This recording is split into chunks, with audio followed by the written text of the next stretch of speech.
Welcome to this week's Movie Math, where Hollywood must feel like they've gone through the looking glass.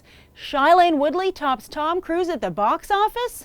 Women are out in such full force and not on dates that they can support 2 movies.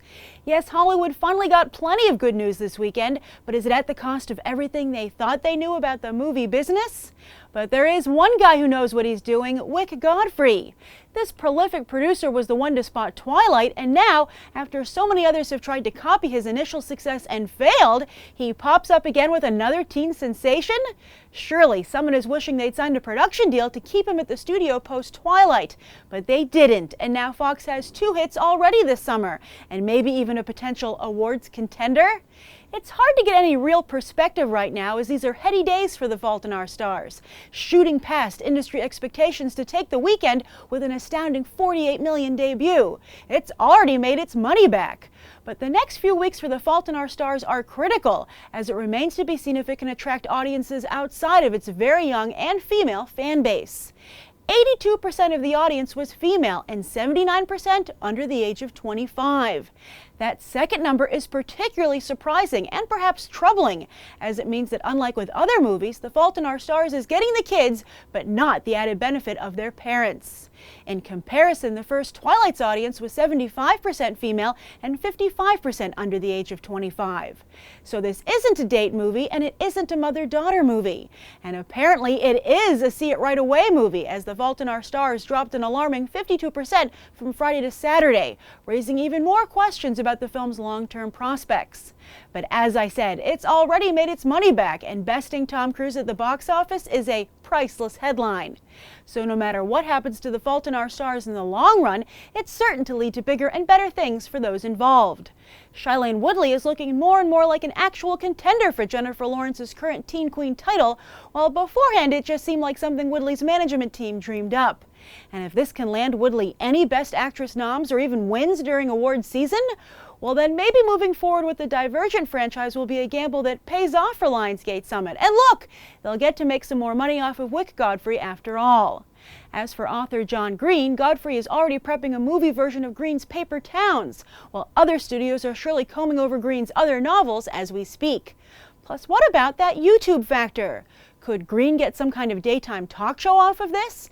And will other authors take to YouTube to see if they can build up their own fan bases and profiles? Then, of course, there's Ansel Elgort. One look at Twitter will tell you he's the big breakout star of this movie, or is it just the character he plays? But you can bet right now his management team is hard at work trying to figure out his crucial next steps, as they're certainly fielding offers for him already. And his schedule is wide open, as his only current commitments are a small supporting role in the Divergent franchise. Won't it seem weird now to watch him play Woodley's brother while she makes out with Theo James? And the new Jason Reitman pick opposite Adam Sandler? Yikes! But I think The Fault in Our Stars is a big enough success to make him Sandler-proof. So I said there was lots of good news, right? Well, as you might recall from last week's Movie Math, this summer, every big movie with the exception of Neighbors has dropped more than 60% in its second weekend. But now that trend is over, as both Maleficent and A Million Ways to Die in the West dropped in the mere 50s. Maleficent held up particularly well, falling just about 50% in its second weekend, to push Tom Cruise even further down the top 10 with his debut. Worldwide, Maleficent is well past $300 million and has yet to hit box office-rich China and Japan. Maybe it will make its money back, or even a profit? Maleficent's hold was all the more impressive considering it had to fend off The Fault in Our Stars, which was supposed to target the same audience. But clearly women over 25 are still under Angelina Jolie's spell. But now comes the weekend's lone bit of bad news. Sad face.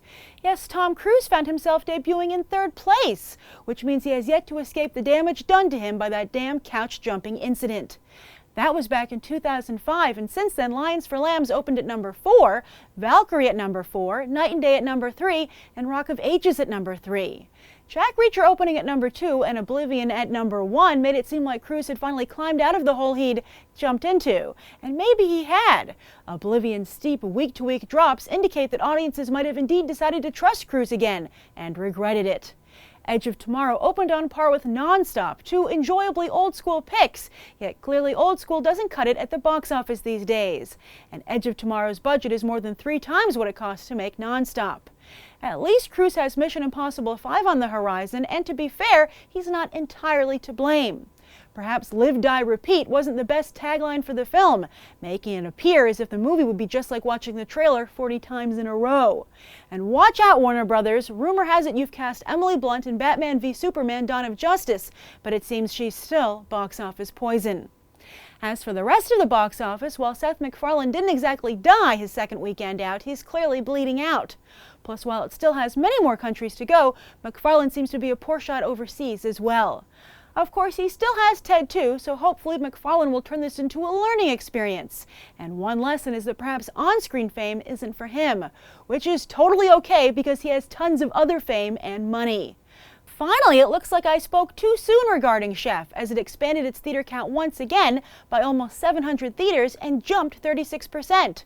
Could Chef play all summer long?